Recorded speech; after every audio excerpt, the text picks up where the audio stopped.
बिस्मिल्लाहिर्रहमानिर्रहीम। अस्सलामुअलैकुम। जब हाशिर बेग अपने कमरे में दाखिल हुआ तो उसने देखा कि वो अंधे मुंह लेटी है और खून की उल्टियाँ कर रही है।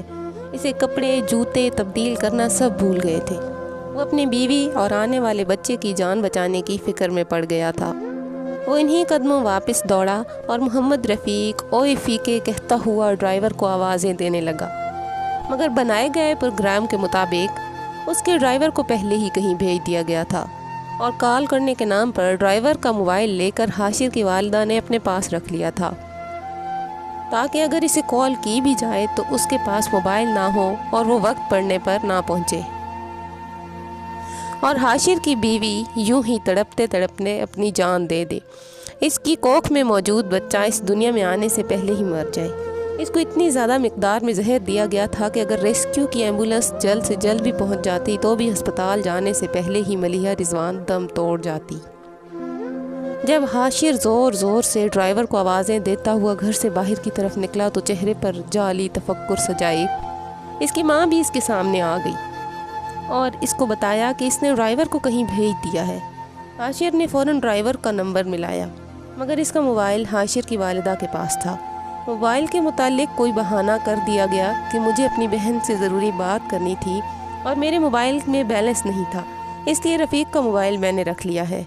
वो अपनी बेटी का सर गोद में रखे हुए प्यार से इसके बालों में हाथ फेर रही थी और इसे पचकारते हुए छोटे बच्चों की तरह समझा रही थी कि बेटा, शादी दो ख़ानदानों के आपस में जुड़ जाने का नाम है, लिहाजा शादी से पहले लड़के और लड़की की पूरी फैमिली का मुतमईन और राज़ी होना इंतहाई ज़रूरी है। शौहर कभी भी बीवी का पहरेदार और मुहाफ़िज़ बनकर हमेशा इसके साथ साए की मानद नहीं रह सकता। बीवी को हर हाल में शौहर के वालिदैन और बहन भाइयों के साथ गुजारा करना ही पड़ता है। अगर पहले दिन सास ससुर की अनाओं को रौंद कर इनसे बैर लगाकर इन्हीं के घर में बसने की कोशिश की जाए तो ये हरकत आ बैल मुझे मार के मुसादिक कहलाती है। मुझे तुम्हारी पसंद पर कोई एतराज़ नहीं है, लेकिन मैं चाहती हूँ कि लड़के के वालिदैन हंसी खुशी आकर तुम्हारा हाथ मांगे, ना कि अपने बेटे के हाथों मजबूर होकर वो हमारे दर पर आएं। मेरे दिल में ये खौफ है कि अगर इनका बेटा इनको मजबूर करके ले भी आएगा तो वो कभी तुम्हारा घर नहीं बसने देंगे। वो हर हाल में तुम्हें रास्ते से हटा कर दम लेंगे और मोहब्बत जितनी भी मजबूत हो किसी न किसी मौके पर मजबूरी से हार जाती है। इसलिए आज भी वक्त है, सोच लो। इसने अपनी वालिदा की बात सुनकर कहा था, माँ, जो मुझे पाने के लिए इस हद तक जा सकता है, इतना कुछ कर सकता है, वो मुझे कभी खोने नहीं देगा। मुझे अपनी मोहब्बत पर इतना यकीन है कि अगर इसके वालिदैन मुझसे दुश्मनी पर उतर आएँ तो वो मेरे साथ मिलकर वालिदैन को अपना दुश्मन तस्वुर करेगा। लाख दलीलों के बाद भी उसकी माँ इसको कायल नहीं कर पाई थी और इसकी ज़िद के आगे हार मान ली थी।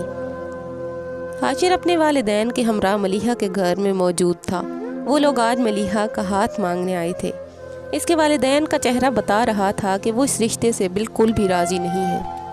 मलिहा के वालिदैन भी मुस्तकबिल के खौफ से तज़ब्ज़ुब का शिकार थे।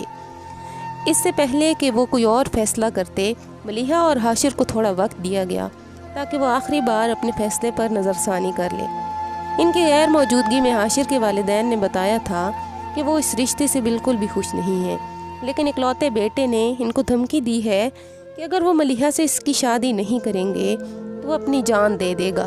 बस बेटे के हाथों मजबूर होकर वो रिश्ता मांगने आ गए हैं। मलिहा के वालिदैन ने इनको कहा था कि अगर आप लोगों का दिल मुतमईन नहीं है तो आप आज भी इनकार कर सकते हैं। जिस तरह आप अपनी औलाद के हाथों मजबूर हैं, बिल्कुल इसी तरह हम भी अपनी बेटी की ज़िद के आगे हार मान गए हैं। बस हम हाथ जोड़कर आपसे ये इल्तिजा करते हैं कि अपने बेटे की खुशी की खातिर हमारी बेटी का भी ख्याल रखिएगा।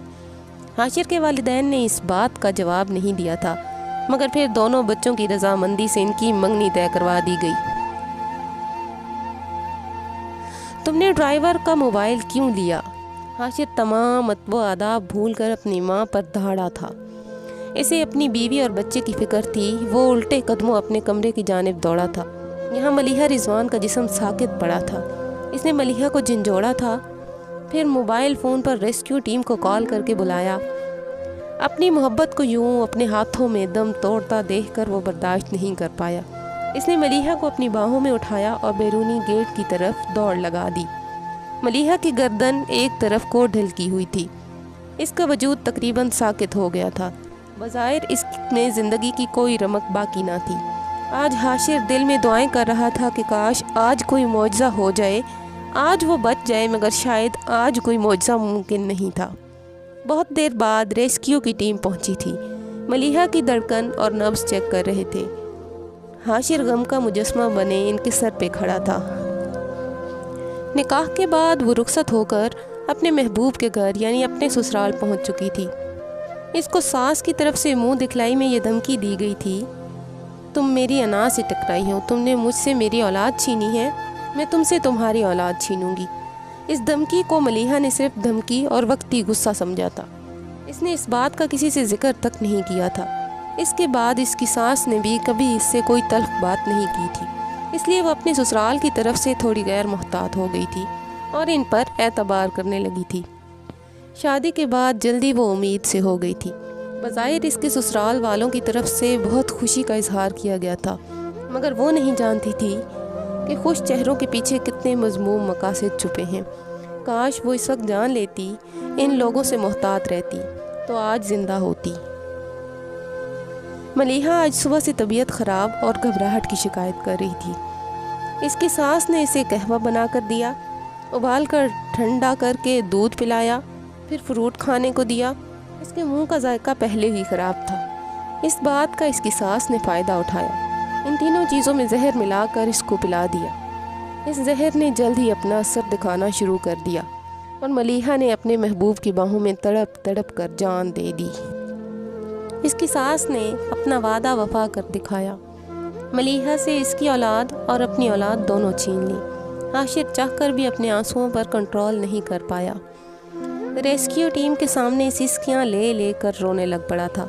ریسکیو ٹیم نے موقع پر ہی ملیحہ کی موت کی تصدیق کر دی تھی، لیکن پھر بھی اس کو اٹھا کر ہسپتال لے گئے تھے کہ شاید خدا کرے ان کی بات غلط ثابت ہو جائے، مگر ملیحہ کے نصیب میں اتنی ہی سانسیں لکھی تھی جتنی وہ لے چکی۔ ڈاکٹرز نے بھی ریسکیو ٹیم کی تائید کر دی تھی، موت کی وجہ بتاتے ہوئے کہا تھا کہ اس کو اتنی مقدار میں زہر دیا گیا ہے کہ اگر 10 بھینسوں کو بھی یہ کھلایا جاتا تو وہ موقع پر مر جاتی۔ وہ ڈاکٹر کی بات سن کر زمین پر گرا، شاید وہ یہ صدمہ سہ نہیں پایا تھا کہ اس کی محبوبہ کتنی اذیت ناک موت مری ہے۔ ڈاکٹر سر پر موجود ہوتے ہوئے بھی حاشر کی جان نہیں بچائی جا سکی۔ حاشر کی ماں آج بھی یہ فیصلہ نہیں کر پا رہی تھی کہ جیتا کون، ملیحہ یا میں۔